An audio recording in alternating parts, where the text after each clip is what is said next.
এয়া মই বনাইছোঁ দেশী চয়াবিন বলক দেখুৱাওঁ। আলু বইল কৰি থৈছোঁ ইয়াতে চেলাই, আৰু ইয়াতে বিলাহী, পিঁয়াজ, আদা, নহৰু, কেঁচা জলকীয়া। ইয়াতে চয়াবিনখিনি গোটেই হালধি আৰু নিমখ সানি দিছোঁ। লাইটৰ কাৰণে হালধিবোৰ বেছি বেছি দেখিছে। আৰু ইয়াতে হৈ আছে আপোনাৰ তিতা কেৰেলা আৰু আলু ভাজি। মছলাৰ কাৰণে এনেকৈ দি দিছোঁ গোটেইখিনি মিক্সিত। আজি চয়াবিনটো অকণমান বেলেগ ধৰণৰ বনাম। মই এইটো ৰেচিপি আগতে বনাই পোৱা নাই, এনেকুৱা ৰেচিপি ক'তো চোৱাও নাই। এনেই হঠাৎ আহি গ'ল মাইণ্ডত বনাবৰ কাৰণে। তো ট্ৰাই কৰি চাওঁ, এক্সপেৰিমেণ্ট কৰি। যদি ভাল হয় খাব পাৰিম, আৰু যদি বেয়া হয় পেলাই দিব লাগিব। এইখিনি পিচি ল'ম এতিয়া। কেৰাহীত তেল দি লৈছোঁ, আৰু এতিয়া চয়াবিনখিনি ভাজি লওঁ ভালদৰে। চয়াবিনখিনি ভাজিলোঁ আৰু আলু ভাজি আছোঁ। এনেকৈ বৰ ৰঙা ৰঙাকৈ ভাজি লৈছোঁ, একদম কাঢ়াকৈ। আকৌ কেৰাহীত তেল দি লৈছোঁ, তেলখিনি এতিয়া অলপমান দিছোঁ বাৰু। বেছি তেল খোৱাটো বেয়া, যিমান পাৰোঁ তেলটো এভইড কৰোঁ। দুটা তেজপাত, তাৰপিছত শুকান জলকীয়া, গোটা ইলাইচি, দালচিনি আৰু কিবা এটা কয় নাজানো, ফুটছে কিবা এটা।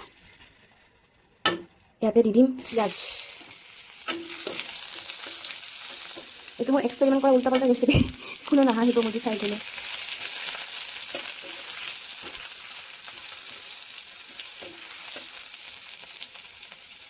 নাজানো কি হ'ব, কিবা এটা হ'ব আৰু। পিঁয়াজখিনি বাপৰে বাপ, সদায় ভাবোঁতে পিঁয়াজে পুৰি যায়। পিঁয়াজখিনি লাহেকৈ ভাজি ইয়াতে দি ল'ম এই পিচি থোৱা মছলাখিনি।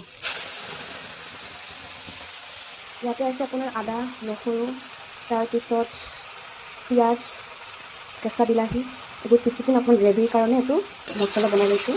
অকণমান দি দিলোঁ নিমখ, দি দিম হালধি, আৰু অকণমান চিটি জিৰাৰ গুড়ি দিম, আৰু অকণমান দিম আপোনাৰ এইটো কালাৰৰ কাৰণে, এইটো কাশ্মীৰী ৰেড চিলি পাউডাৰ হয়। আৰু গোটেইখিনি ভালদৰে ফ্ৰাই কৰিম, একদম ভাজি ল'ম ভালদৰে। তো এনেকৈ মছলাখিনি একদম ভালদৰে ভাজি লৈছোঁ, কেঁচা গোন্ধ যোৱাৰ কাৰণে। নহৰু আদা কেঁচা গোন্ধটো গুচি লৈছোঁ, একদম ভালকৈ ভাজি লৈছোঁ শুকানকৈ।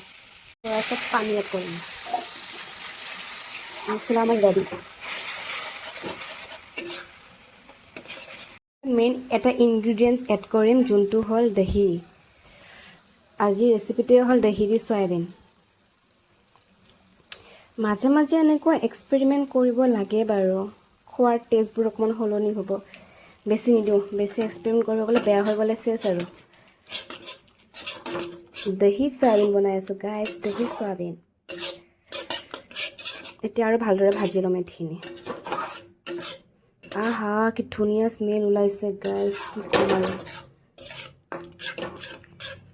আমাৰ মছলা ৰেডি হৈ গ'ল, আৰু এতিয়া ইয়াতে দিম চয়াবিনখিনি।